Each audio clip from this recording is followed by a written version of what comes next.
বাংলাদেশের অন্তর্বর্তী সরকারের নেতৃত্ব গ্রহণ করায় প্রধান উপদেষ্টা অধ্যাপক ডক্টর মোহাম্মদ ইউনূসকে অভিনন্দন জানিয়েছেন সংযুক্ত আরব আমিরাতের প্রেসিডেন্ট শেখ মোহাম্মদ বিন জায়েদ আল নাহিয়ান। প্রধান উপদেষ্টা প্রেস উইং জানায়, বুধবার ২৮ আগস্ট শেখ মোহাম্মদ বিন জায়েদ আল নাহিয়ান টেলিফোন করেন মোহাম্মদ ইউনূসকে।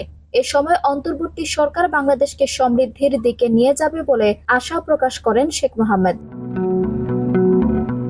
অভিনন্দন জানানোর জন্য ইউএই প্রেসিডেন্টকে ধন্যবাদ জানান অধ্যাপক ইউনূস।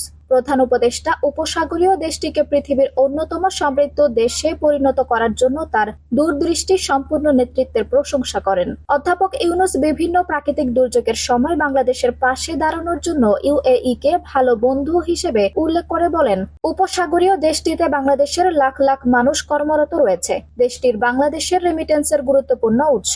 জনশক্তি, কর্মসংস্থান, বাণিজ্য ও বিনিয়োগ সম্প্রসারণ সহ দ্বিপক্ষীয় স্বার্থ সংশ্লিষ্ট বিষয় নিয়েও মতবিনিময় করেন তারা। বাংলাদেশের অন্তর্বর্তী সরকারের নেতৃত্ব গ্রহণ করায় প্রধান উপদেষ্টা অধ্যাপক ডক্টর মোহাম্মদ ইউনূসকে অভিনন্দন জানিয়েছেন সংযুক্ত আরব আমিরাতের প্রেসিডেন্ট শেখ মোহাম্মদ বিন জায়েদ আল নাহিয়ান। প্রধান উপদেষ্টা প্রেস উইং জানায়, বুধবার ২৮ আগস্ট শেখ মোহাম্মদ বিন জায়েদ আল নাহিয়ান টেলিফোন করেন মোহাম্মদ ইউনূসকে। এ সময় অন্তর্বর্তী সরকার বাংলাদেশকে সমৃদ্ধির দিকে নিয়ে যাবে বলে আশা প্রকাশ করেন শেখ মোহাম্মদ।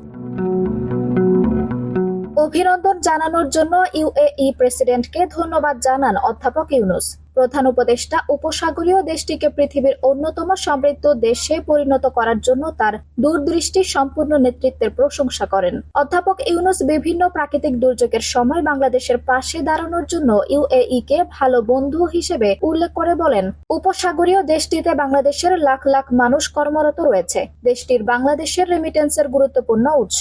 জনশক্তি, কর্মসংস্থান, বাণিজ্য ও বিনিয়োগ সম্প্রসারণ সহ দ্বিপক্ষীয় স্বার্থ সংশ্লিষ্ট বিষয় নিয়েও মতবিনিময় করেন তারা। আঞ্জুম হক আরবি, টাইম নিউজ ডেস্ক।